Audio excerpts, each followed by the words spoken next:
Hidden among the ruins are tales of women who donned armor and signed war decrees. They returned with tunics soaked in blood secrets fierce enough to scorch Rome's legacy to the ground. Roman law was clear: no women allowed in military camps. The official reasoning: they'd distract soldiers and weaken discipline. Emperor Augustus himself passed strict laws around 13 BCE, threatening harsh penalties. The ideal legion was a brotherhood of focused warriors, unencumbered by domestic distractions. At least, that's what the Senate claimed. But scrolls and shards of pottery tell a different story. Generals regularly ignored these laws, even when they knew they were being broken. Take the Vindolanda tablets, letters discovered near Hadrian's Wall. One commander complains about the excessive number of women in camp, yet does nothing to remove them. Another requests extra rations, specifically noting the women and children accompanying his troops. The army needed these women to function. Soldiers couldn't march, fight, and also cook, mend clothes, tend wounds, or maintain morale alone. Archaeological digs at Roman forts from Germania to Judea reveal hairpins, sewing needles, and children's shoes, proof families lived there constantly. At one fort in Bavaria, excavators found an entire block of barracks modified with small hearths and household items, suggesting long-term housing for soldiers' partners. This hypocrisy wasn't accidental, it was practical. One military manual from the late Empire admitted camps required those who clean, cook, and comfort. The writer never names these helpers directly, but the implication is clear. Surviving pay records show soldiers routinely sent money home, but also list unexplained deductions that may represent unofficial payments to camp vendors, many of whom were likely women. The greatest evidence comes from casualty reports. After battles, officers counted dead non-combatants alongside fallen soldiers. At the Teutoburg forest disaster, where 3 legions were slaughtered, later imperial records note many followers perished, a vague term often used for women and children. Why did Rome maintain this charade? Discipline mattered, until it didn't. When legions garrisoned remote frontiers for years, commanders tolerated what the capital condemned. The 3rd century, Cohursi Hamiorum, stationed in Britain, even erected a tombstone for a soldier's wife, blatantly documenting their forbidden presence. Rome's conquests depended on this open secret. Armies that tried enforcing the ban faced mass desertions. Letters from Egypt show soldiers threatening mutiny when separated from families. It turns out, soft needs like hot meals and companionship were as critical as swords and shields. So what work were these women actually doing in the shadows of the war machine? The answer redefines how we see Rome's military machine. Imagine the Rhine frontier around 100 AD, a river choked with military barges, the banks swarming with legionaries in heavy marching packs. Now look closer. Between the armored men walk, women carrying baskets, children clutching wooden toys, entire families moving with the army. This was forbidden. This was everyday reality. The Vindolanda tablets, letters preserved in the mud of a British fort, prove how common these illegal families were. One soldier scribbles a plea to his commanding officer: "Please send my wife the money I owe her." Another, stationed along Hadrian's Wall, receives an invitation from a fellow officer's wife to a birthday celebration. Archaeologists found infant skeletons buried near centurions' quarters at Alling, their tiny bones resting beside military issue belts and swords. These women did more than follow, they sustained. At nightfall, when soldiers collapsed, exhausted, someone had to grind grain for tomorrow's bread. When tunics ripped during brutal marches, someone repaired them with bone needles still found at sites like Mainz. A soldier's pay record from Egypt lists deductions for wife's upkeep, though officially he shouldn't have had one. The army turned a blind eye because it had to. Deployed for years in distant posts, men would desert without emotional anchors. A cavalry officer's letter from Vindolanda admits the truth. The men are restless without their women. Camps evolved into makeshift towns, with barrack blocks modified for family life. Shoe size analysis proves women and children lived not just in officers' quarters but throughout the forts. Their presence redefined military logistics. Marching columns stretched for miles, legionaries at the front, baggage trains behind, and thousands of followers trailing. When Tiberius campaigned in Germania, Tacitus notes the rabble of camp women slowed the army's retreat, proving their numbers. At Bedriacum in 69 AD, historians recorded non-combatants killed during battle, a euphemism for the wives and traders caught in the fighting. The work was relentless. Beyond cooking and sewing, women gathered firewood, tended livestock, confiscated from locals, and nursed the sick. A tombstone from Chester memorializes a soldier's wife, who lived with him 15 years at the fort. At Carnuntum on the Danube, archaeologists unearthed a child's leather shoe near the artillery barracks, its sole worn thin from playing on stone floors. Rome's conquests relied on this hidden labor. Without families providing stability, desertion rates would have crippled the frontier defenses. When Septimius Severus finally legalized soldier marriages in 197 AD, he merely acknowledged what had been practiced for centuries. Earlier emperors knew it too. Augustus's own troops rebelled when separated from partners. The archaeological record doesn't lie. Spindle whorls scattered in barracks prove women spun wool between battles. Glass beads from Cologne's military harbour suggest female merchants operated near dockyards. At Vindonissa in Switzerland, a woman's bronze mirror was found beside a legionary's dagger, intimate objects buried together in defiance of regulations. These weren't exceptions, they were the system. And when we examine the battlefields and fortresses where Rome's power was built, their fingerprints remain. In the cooking pots, the mended cloaks, the letters begging for news from home. The legions marched on full stomachs and patched uniforms because the women they officially banned were the ones keeping them functional. The marketplace outside a Roman fort at dawn was no place for the timid. Before the soldiers finished their morning drills, women were already unpacking baskets of bread, smoked fish, and medicinal herbs. At Oberstim, near the Danube, archaeologists found cooking pots and scales in what was clearly a tavern area, right inside the military compound. The coins and broken pottery tell us who ran these businesses. Women's names appear on merchant marks, and their graves contain measuring cups and purses full of coins. One ledger scratched on wood, found near Hadrian's Wall, lists sales of grain, leather straps, and lamp oil to legionaries. The handwriting is messy, hurried, someone keeping track of a thriving trade between battles. These women weren't just peddlers, they moved goods across enemy lines. A trader's ring found in Germania bore the insignia of a Roman metalsmith, suggesting she transported armor repairs to frontier troops. At Carnuntum, a tombstone commemorates a woman named Secundia Festica, who conducted business with the army for 20 years. Soldiers paid premiums for comforts from home, Spanish olive oil, Gallic wine, Egyptian linen, and these traders delivered, often dealing directly with suppliers in far-off provinces. Their networks stretched farther than any quartermasters. Commerce wasn't their only value. Women could go where soldiers couldn't. A Germanic seeress named Veleda became legendary for predicting Roman defeats, but lesser-known women passed more practical intelligence. Historians rarely recorded their names, but we know the pattern. A woman gathering herbs near a fort might note troop movements. A merchant's daughter visiting relatives across the border could return with rumors of tribal uprisings. The Romans weren't the only ones using this tactic. Britons employed female spies during Boudicca's revolt, knowing Roman sentries would scrutinize men more closely. At Vindolanda, a fragmentary letter mentions a most reliable source who warned of a Brigante ambush in 98 AD. The phrasing suggests a local informant, likely a woman trading with both sides. Another tablet from Egypt references a Syrian woman whose reports on Parthian troop positions saved a cavalry unit. Commanders tolerated these unofficial operatives because they worked. When trouble came, it was often a trader's wife who first spotted armed bands in the hills. The military economy couldn't function without them. Pay records show soldiers spending half their wages on extra rations, clothing repairs, and, despite regulations wine. Excavations at Niederbiber Fort revealed a row of burnt shops behind the barracks, their blackened floors littered with glassware and dice.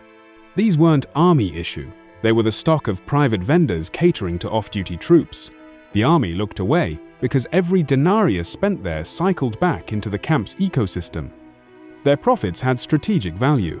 During Trajan's Dacian wars, contractors supplied pack animals and grain to advancing legions. Many subcontractors were women running family businesses. A papyrus from Syria documents a shipment of 400 cloaks delivered by a Marcia, daughter of Gaius, to the 3rd Gallica Legion. Without these suppliers, the army would have starved in conquered territories. The artifacts don't lie. Spices from India in a German fort, British wool in a Judean outpost. These got there through networks greased by women's labor. At the fortress of Caerleon, a hoard of coins buried under a granary exactly matches the savings a merchant might stash. The grinding stones nearby still bear groves from preparing flour, not for the official rations, but for the bread sold to homesick soldiers. Rome called them camp followers. In truth, they were the supply lines, the bankers, the eyes and ears no commander could openly acknowledge. When a legion marched, it wasn't just swords that kept it moving, it was the woman selling boots to blistered recruits, the brewer's widow smuggling messages in ale casks, the informant whispering of ambushes in the fog. The battlefield after the fighting stopped was its own kind of horror. Men groaned on makeshift cots, their wounds seeping through bloody bandages. The air smelled of burned flesh and sour wine, the surgeon's crude antiseptic. Official records mention the army's Medici with their scalpels and cautery irons. What they don't show are the women moving through the chaos, pressing cloths to fevered brows and grinding herbs into pastes. A soldier named Lucius wrote home from Germania Superior, "The wound in my thigh festered for days." The surgeon said to amputate, but Celastia, a merchant's wife, smelled the rot and applied her poultice. In a week, the swelling broke. His letter survives because he scratched it onto a wooden tablet now preserved at Mainz. Like many, he credits his recovery not to military doctors, but to an unlicensed healer whose knowledge came from generations of passed-down wisdom. These women worked with plants no army manual listed. At Vindolanda, archaeologists found traces of yarrow, a herb that staunches bleeding, in the same layers as military equipment. In Egypt, a papyrus lists purchases of honey and garlic by camp followers, both known infection fighters. A grave near Cologne held a woman buried with dried chamomile bunches, still intact after centuries, their anti-inflammatory properties likely used to soothe wounded men. Mortality rates tell the hidden story. Legionaries posted to Britannia, where local women knew Celtic herbal remedies, had higher survival rates than those stationed in Syria, despite similar combat conditions. Excavated hospitals in Gaul show evidence of systematic wound care, bones healed cleanly, with few signs of gangrene. The tools responsible weren't always surgical. Mortar fragments with herb residues suggest medicinal preparations made on site. The army needed these women because their methods worked. Roman military medicine focused on visible wounds, setting bones, removing arrows, while infections killed more soldiers than blades. Camp healers understood this instinctively. A soldier's graffiti in Pompeii depicts a woman applying a salve, captioned, "She saved 10 men after Nuceria." Another inscription from Moesia thanks the wives who nursed us through the pestilence. Yet, official histories erase them. Medical treatises like Galen's mention female practitioners only to dismiss them as old wives. Tacitus describes battlefield medicine without noting who actually changed the dressings. Even the well-documented valetudinaria, military hospitals, show artifacts like cooking pots and cloth scraps, where women clearly worked, though no room is labeled for their use. Their absence from records was deliberate. Allowing women to practice medicine undermined the army's male hierarchy. A centurion's letter from Vindolanda complains about a healer named Vitellia, who freely gave counsel to the men, implying she bypassed the chain of command. Another tablet from Dura Europos mentions a dispute over payment, soldiers pooling money to compensate a healer outside official channels. The proof survives in unexpected places. A tombstone near the Danube shows a woman holding a cup and herbs, labeled Medica against all convention. At Caerleon, a hoard included a bronze syringe identical to army issue, but buried with a woman's jewelry. These fragments suggest a parallel medical corps operating in the shadows, their methods often more effective than approved treatments. When disaster struck, these healers became something more. During the siege of Cremona in 69 AD, historian Josephus notes, "Women carrying water to wounded men under arrow fire." A single line, easily missed, yet it reveals their transition to combat roles when survival demanded it. Rome's conquests relied on this hidden expertise. Every cleaned wound, every fever broken, every infection turned back meant another soldier returning to the line. The legion's strength wasn't just in their weapons, but in the women who put shattered men back together, one poultice, one bandage, one whispered reassurance at a time. If you're finding this buried history as eye-opening as we are, don't forget to like this video, subscribe, and turn on notifications. There's a lot more Rome never wanted us to see. Dawn broke over the besieged fortress of Sadagolthina in Dacia, 105 AD. Rock dust from the night's bombardment still hung in the air when the attackers came again, this time with scaling ladders. Normally, the women would have been sheltering in the cellars, but these weren't normal times. 3 days without reinforcements, 2 wells poisoned. And now, as the iron-tipped ladders clanged against the walls, something unexpected happened. Our only account comes from Trajan's column in Rome. Between scenes of triumphant legionaries, one panel shows a woman hurling a rock from the battlements. She's not in armor, just a tunic and shawl. The sculptor tucked her near the edge, easy to miss, but she's there, alongside another woman pouring boiling oil. Why? Because when survival's at stake, even Rome's strictest rules bend. These weren't trained soldiers, they were bakers, wives, leatherworkers, people who called the fort home. A legionary fort wasn't just a military base, it housed butchers, laundries, even schools. When attackers came, the women defending those walls weren't thinking about military law. They were protecting their children sleeping in the barracks, their market stalls, the infirmary where they'd treated wounds for years. Official records call this civilian resistance. Archaeology suggests it was more organized. At Masada in Judea, excavators found a hidden cache of child-sized slingshots, too small for adult hands, near the defenders' quarters. In Moesia, a centurion's report mentions local women helping hold the east gate during a surprise attack. Their names aren't recorded, but the detail survives because he needed to explain why that sector held when others fell.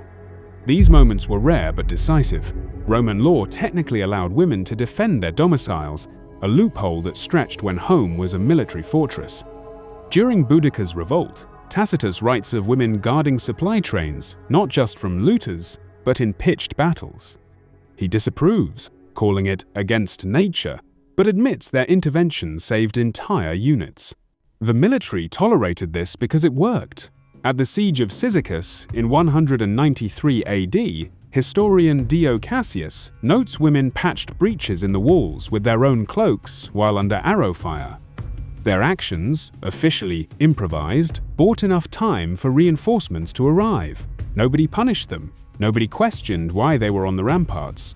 Survival outweighed protocol. Afterwards, these events got downplayed or mythologized. The woman on Trajan's column has no name. The Mosian gate defenders are called auxiliary support in later reports. At Masada, Josephus spins a dramatic tale of mass suicide, but skips over the mundane reality that someone had to organize the resistance while the men fought. Artifacts fill the gaps the histories leave. A child's leather sandal found near the armory at Vindolanda, its sole worn thin from running messages.